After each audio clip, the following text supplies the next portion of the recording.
Yo, what's up mga ka-rides? Good morning! So tayo, time check tayo, 6 AM. So maaga sana yung ride namin ngayon, 4 AM. Ang problema, nakabalik ako ng tulog. Nagising ako ng 3 AM, tapos nakabalik ako ng tulog. Ayan, so may ride sana kami sa Bacas River. Kaya shoutout sa mga kasama ko. Sorry mga ka-rides, nakabalik ng tulog si ka-rides. So ligo ride sana kami sa Bacas River. So yun, kaya lang, yun nga, nakabalik tayo ng tulog. And masamaran yung panahon, no? Makulimlim mga ka-rides. So baka hindi rin maganda yung ride natin. Kaya siguro ganun. First time nangyari sa buhay natin yung ganito, nakabalik tayo ng tulog. Kaya naman, ngayong araw na to ay padyak lang tayo kung saan tayo makarating.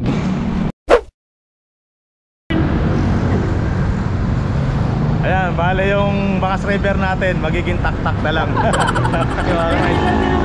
Ha? River, malapit. Saan? Pasig River na.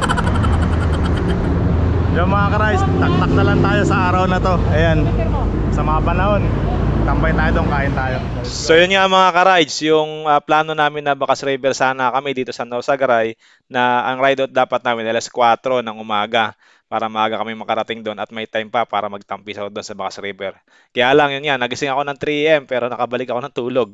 At nagising ako ng 4:30. So yun, tumatawag sa atin yung mga ka-rides natin. Pero yun nga, para matuloy yung ride natin ay dito na lang tayo sa short ride sa malapit. Bali, magtataktak tayo mga ka-rides. Tapos tatagos tayo ng mahabang parang. Ayan, so para loop na rin. Ayan mga ka-rides, nag-umpisa na kami umahon dito sa Sumulong Highway.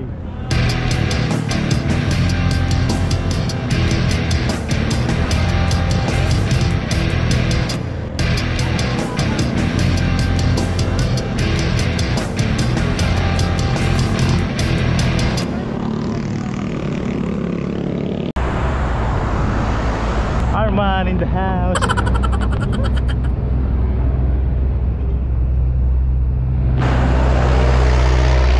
Hindi rin biro yung mga ahon dito mga ka-rides sa Sumulong Highway. So yun nga, bago ka pumunta ng taktak ay talagang mapapalabang ka sa mga ahon. Wala kang no choice kundi dumaan sa ahon. Kundi dun sa kabila ay dito sa Sumulong Highway. Marami nga palang daanan papunta sa taktak. Pwede nga dumaan sa Tikling, yung Ortigas Avenue extension papuntang Tikling. Meron din Cabrera Road. Pwede ka rin mag-reverse kung gusto mo, dumaan ka ng mahabang parang. So yan yung reverse papuntang taktak. Pwede ka rin naman dumaan ng Quarry Road kung galing kang Binangonan. So wala kang no choice kundi dumaan talaga sa mga ahon. May isa pang option mga ka-ride kung sa Marilaki Highway ka dadaan. Kung alam mo yung Kogyo pero aahon ka pa rin ng Olalia Road. Kaya kung taktak ang usapan na hindi rin biro ang mga ruta dito mga ka-rides. Dahil wala kang no choice kundi umahon sa mga dadaanan mo. Isang swak na ruta na short ride sa malapit na pagpapawisan ka talaga. Kapag nabiting ka, pwede kang dumiretso ng mahabang parang, katulad ng gagawin namin ngayon. Paglabas mo ng mahabang parang, kung nabiting ka pa rin, pwede kang umahon ng Antina Hill. May option ka kung gusto mo is Ridge. Maraming ahon dito sa Rizal mga ka-rides. Kung di mo pa na-try, try mo na. At isa pa pala, masaya dito sa taktak kapag Sunday. So marami talagang siklista dito mga ka-rides. Solid na solid dito ang cycling community. So marami rin kainan, kaya naman talagang swak na swak dito mga ka-rides. Dito pa lang sa Sumulong Highway, solve ka na dito sa ahon, talagang pagpapawisan ka. Talagang magandang ensayuhan din to mga ka-rides. Dati nung masipag pa ako magbike ay halos sa araw-araw ako dito.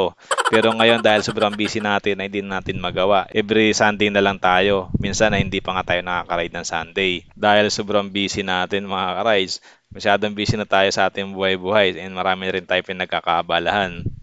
Oo nga pala, sa part ng Valley Golf na to ay marami rin tumutuko dito. Pag wala kang ensayo dito, talagang mabibiting ka dito. Kasi medyo mahaba talaga tong ahon na to hanggang Cloud9 to, walang recovery. So yun mga ka-rides, cut na natin. Bali nandito na nga pala tayo sa taktak. Ayun, bali yung dami ko na nga palang sinabi.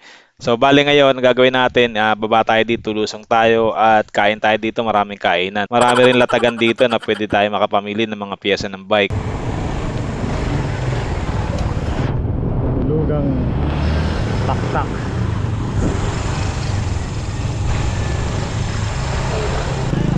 Terus, baba, kain.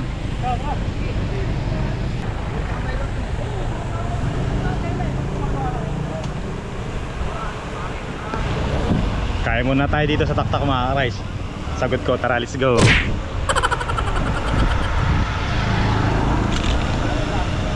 Ito yung taktak dito mga ka-rides. So ganito yung ganap lagi dito every weekend. Sobrang dami ng tao. May magandang simbahan kasi dito mga ka-rides kung saan dito sila nagsisimba. Yung iba naman ay mga siklista kung saan dito sila tumatambay kapag weekend. Dito nga pala kami madalas kumain kay ate. Yan, sarap lugaw nila dito lalo pag may itlog. Plus, samahan mo pa ng lumpiang toge plus kape mga ka-rides. Sulit na almusal to mga ka-rides. Tak Gaming.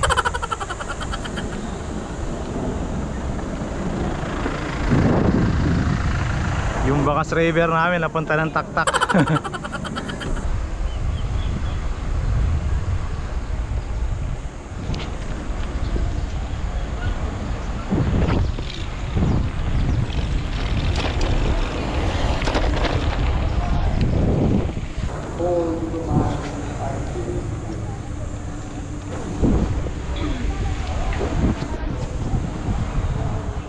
Yan mga ka-rides, so mahabang parang na tayo. So dadaan tayo ng Domsa after ng taktak natin. So ops, hinto muna tayo dahil pa-picture muna tayo dito sa EUT.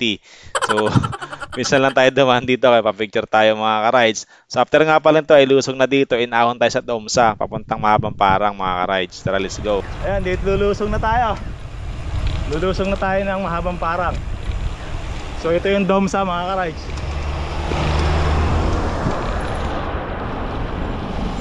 Ito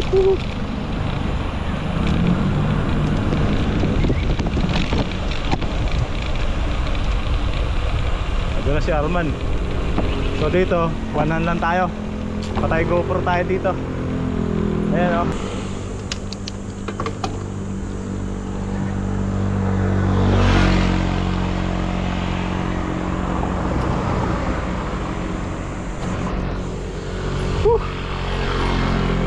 Wala lang ako ng velo.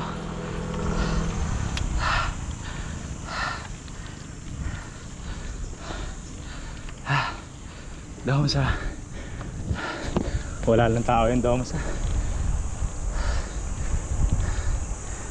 Wala na. Ang tahimik na talaga dito kapag Sunday. Kukunti na lang yung tumatambay at nagbabike. Karamihan nasa taktak na. Ayan mga ka-rides, nandito na tayo sa Angono Highway. Ayan, so pauwi na tayo. Time check tayo, 11 na. Napasarap yung tambay natin doon. Ayan, so yung kasama natin nasa likod. Okay mga ka-rides, maraming salamat sumabot sa last part ng video na to. Ingat kayo lagi and ride safe.